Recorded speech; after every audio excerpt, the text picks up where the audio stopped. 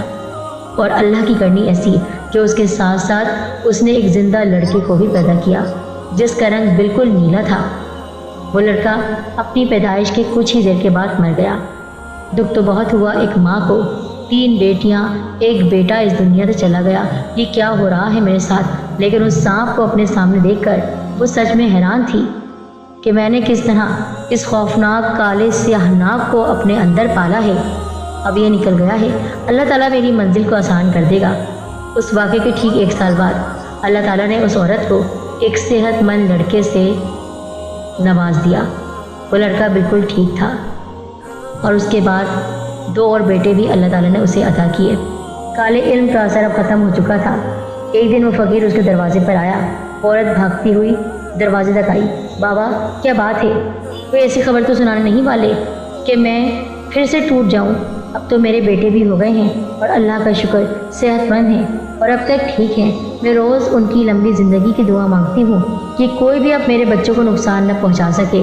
فقیر نے کہا، بیٹی، اس بار میں کوئی بری خبر نہیں سنانے والا ہوں، بلکہ میں تمہیں یہ خوشخبری دینے والا ہوں کہ وہ ہندو عامل جس نے اس لڑکے کو وہ عمل سکھایا تھا، اس کو کسی کالے سیاہ سانپ نے ڈس لیا ہے۔ وہ اس جنگل میں پھر سے کالا جادو کر رہا تھا اور پھر سے تم پر عمل کر کے تمہارے بچوں کو تم سے چھین لیتا، لیکن اللہ تعالیٰ کی کرنی کہ ایک سانپ کہیں سے آیا اور اس نے اسے ڈس لیا۔ وہ لڑکا جو تمہارا عاشق تھا، وہ پھر سے اس سے عمل کروا رہا تھا، اس کو بھی اسی کالے سیاہ سانپ نے ڈس لیا۔ اللہ تعالیٰ نے تم پر کرم کیا۔ جو لوگ تمہارے دشمن تھے ان کو تم سے دور کر دیا گیا ہے۔ اب تم ہنسی خوشی زندگی گزار سکتی ہو اور تمہارے بیٹے کو اللہ تعالیٰ لمبی زندگی دے گا، تمہاری جائیداد کا وارث بنائے گا۔ اور جو وہ نیک پاکیزہ عورت اللہ تعالیٰ کے کرم سے اپنے بیٹوں کے ساتھ ہنسی خوشی، اگر انسان اس بات پر عقیدہ رکھے تو یقیناً ہر مشکل آسان ہو جاتی ہے اور کالے جادو کا وجود اس دنیا میں ہے۔ اگر کوئی کہتا ہے کہ جادو ہے تو یقیناً یہ برحق ہے، اور ہمیں ہر طرح سے اپنی اور اپنے گھر والوں کی حفاظت کرنی ہے۔